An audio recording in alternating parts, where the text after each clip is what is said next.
ಎಲ್ರಿಗೂ ನಮಸ್ಕಾರ. ನಮ್ಮ ಅಡುಗೆ ಚಾನೆಲ್ಗೆ ಸ್ವಾಗತ. ಈ ರೀತಿಯಾಗಿ ಒಮ್ಮೆ ಅಕ್ಕಿ ರೊಟ್ಟಿನ ಮಾಡಿ ನೋಡಿ. ಈ ಪದಾರ್ಥನ ಉಪಯೋಗ ಮಾಡಿ. ಸೂಪರ್ ಸಾಫ್ಟಾಗಿರುತ್ತೆ.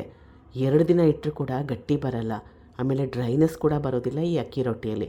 ಟ್ರಾವೆಲಿಂಗ್ ಕೂಡ ಈ ರೀತಿಯಾಗಿ ಮಾಡಿ ತೊಗೊಂಡೋಗ್ಬೋದು. ಬೆಳಿಗ್ಗೆ ಅಕ್ಕಿ ರೊಟ್ಟಿನ ಮಾಡಿಕೊಂಡು ಲಂಚ್ ಬಾಕ್ಸ್ ಕೂಡ ತೊಗೊಂಡೋಗ್ಬೋದು. ರಾತ್ರಿ ಊಟ ಕೂಡ ತಿನ್ಬೋದು.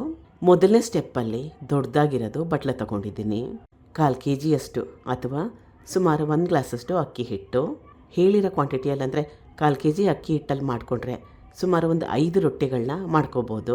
ಇದು ಮೊದಲೇ ಬೇಯಿಸಿಟ್ಕೊಂಡಿರೋ ಆಲೂಗಡ್ಡೆ, 2 ಮೀಡಿಯಮ್ ಸೈಜ್ ಆಲೂಗಡ್ಡೆನ ಉಪಯೋಗ ಮಾಡ್ತಾಯಿದ್ದೀನಿ. ಇದೇ ಸ್ಪೆಷಲ್ ಇಂಗ್ರೀಡಿಯೆಂಟು ಈ ರೆಸಿಪಿಯಲ್ಲಿ.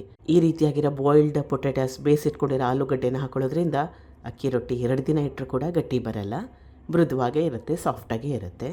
ಆಲೂಗಡ್ಡೆ ಚೆನ್ನಾಗಿ ಮಿಕ್ಸ್ ಆಗಲಿ ಅಂತ ತುರಿತಾ ಇದ್ದೀನಿ. ಕೈಲಿ ಕೂಡ ಮ್ಯಾಶ್ ಮಾಡ್ಕೋಬೋದು. ತುರಿದಿದ್ದಾಗಿದೆ. ರುಚಿಗೆ ತಕ್ಕಷ್ಟು ಉಪ್ಪು, ಸಬ್ಸಿಗೆ ಸೊಪ್ಪು ಸುಮಾರು 2 ಹಿಡಿಯಷ್ಟು, ಹಸಿರು ಮೆಣಸಿನ್ಕಾಯಿ 2, ಕ್ಯಾರೆಟ್ ತುರಿ 1 ಮೀಡಿಯಮ್ ಸೈಜ್ ಕ್ಯಾರೆಟ್ನ ಉಪಯೋಗ ಮಾಡಿದ್ದೀನಿ. ಈರುಳ್ಳಿ 1 ದೊಡ್ಡ ಈರುಳ್ಳಿನ ಉಪಯೋಗ ಮಾಡ್ತಾಯಿದ್ದೀನಿ. ಚಿಕ್ಕ ಚಿಕ್ಕದಾಗಿ ಸಣ್ಣದಾಗಿ ಕಟ್ ಮಾಡಿ. ಇಷ್ಟ ಇದ್ದರೆ ಇದ್ರ ಜೊತೆಗೆ ಕಾಯಿ ತುರಿ ಅಥವಾ ಜೀರಿಗೆ ಕೂಡ ಹಾಕೋಬೋದು. ನೀರನ್ನ ಹಾಕೊಳ್ಳೋಕೆ ಮುಂಚೆ ಚೆನ್ನಾಗಿ ಒಂದು ಸಲ ಕೈ ಆಡಿಸ್ಬಿಡ್ಬೇಕು.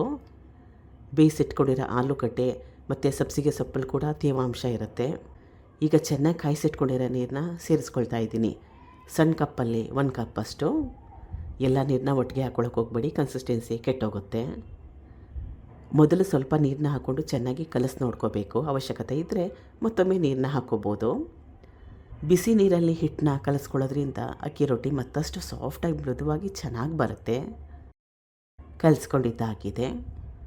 ಸಮಯ ಇದ್ದರೆ ಒಂದು 10 ನಿಮಿಷ ರೆಸ್ಟ್ ಮಾಡೋಕ್ಕೆ ಬಿಡಿ. ಎಲ್ಲ ಪದಾರ್ಥಗಳು ಚೆನ್ನಾಗಿ ಹೊಂದ್ಕೊಳ್ಳುತ್ತೆ. ಸಮಯ ಇಲ್ಲ ಅಂದರೆ ತಕ್ಷಣವೇ ಮಾಡ್ಕೋಬೋದು. ನಾನು ಸುಮಾರು ಒಂದು 10 ನಿಮಿಷ ರೆಸ್ಟ್ ಮಾಡೋಕ್ಕೆ ಇಡ್ತಾಯಿದ್ದೀನಿ. 10 ನಿಮಿಷ ಆದಮೇಲೆ ಮತ್ತೊಮ್ಮೆ ಚೆನ್ನಾಗಿ 1-2 ನಿಮಿಷ ನಾದ್ಕೊಂಡ್ರೆ ಒಳ್ಳೆಯದು. ನಾದ್ಕೊಂಡಿದ್ದಾಗಿದೆ. ರೊಟ್ಟಿನ ತಟ್ಕೊಳ್ತಾ ಇದ್ದೀನಿ ಪ್ಲಾಸ್ಟಿಕ್ ಕವರ್ ಮೇಲೆ. ಬಾಳೆ ಎಲೆ ಮೇಲೆ ಕೂಡ ತಟ್ಕೋಬೋದು, ಬಟ್ಟೆ ಮೇಲೆ ಕೂಡ ತಟ್ಕೋಬೋದು. ರೊಟ್ಟಿನ ತಟ್ಕೊಳ್ಳೋಕೆ ಮುಂಚೆ ಪ್ಲಾಸ್ಟಿಕ್ ಕವರ್ ಮೇಲೆ ಸ್ವಲ್ಪ ಎಣ್ಣೆ ಹಾಕಿ ಸವರ್ಕೊಂಡ್ರೆ ಒಳ್ಳೆಯದು. ಎಷ್ಟು ತೆಳುವಾಗಿ ಬೇಕೋ ಅಷ್ಟು ತೆಳುವಾಗಿ ತಟ್ಕೋಬೋದು. ರೊಟ್ಟಿ ಮಿಷಿನ್ ಮನೇಲಿದ್ದರೆ ಅದನ್ನು ಕೂಡ ಉಪಯೋಗ ಮಾಡ್ಬೋದು. ಹೆಂಚಿನ ಮೊದಲೇ ಕಾಯಕ್ಕೆ ಇಟ್ಕೊಂಡಿದ್ದೆ. ಹೆಂಚು ಚೆನ್ನಾಗಿ ಕಾದಿದೆ. ಎಣ್ಣೆ ಇಷ್ಟ ಇಲ್ಲ ಅಂದರೆ ಹಾಕ್ಕೊಳ್ಳಿಲ್ಲ ಅಂದ್ರೂ ಪರವಾಗಿಲ್ಲ. ಎಣ್ಣೆ ಹಾಕಲಿಲ್ಲ ಅಂದರೂ ಕೂಡ ಈ ಅಕ್ಕಿ ರೊಟ್ಟಿ ತುಂಬಾ ಸಾಫ್ಟಾಗಿ ಚೆನ್ನಾಗಿ ಬರುತ್ತೆ. ಇಷ್ಟ ಇದ್ದರೆ ಎಣ್ಣೆ ಹಾಕ್ಕೋಬೋದು, ಇಷ್ಟ ಇಲ್ಲ ಅಂದರೆ ಎಣ್ಣೆ ಹಾಕ್ಕೊಳ್ದೆ ಕೂಡ ಮಾಡ್ಕೋಬೋದು. 2 ಕಡೆ ಚೆನ್ನಾಗಿ ಬೇಯಿಸ್ಕೋಬೇಕು. ಈಗ ರುಚಿಕರವಾಗಿ ಮೇಲ್ಗಡೆ ಕ್ರಿಸ್ಪಿಯಾಗಿರುತ್ತೆ, ಒಳಗಡೆ ಸಾಫ್ಟಾಗಿ ಚೆನ್ನಾಗಿರುತ್ತೆ.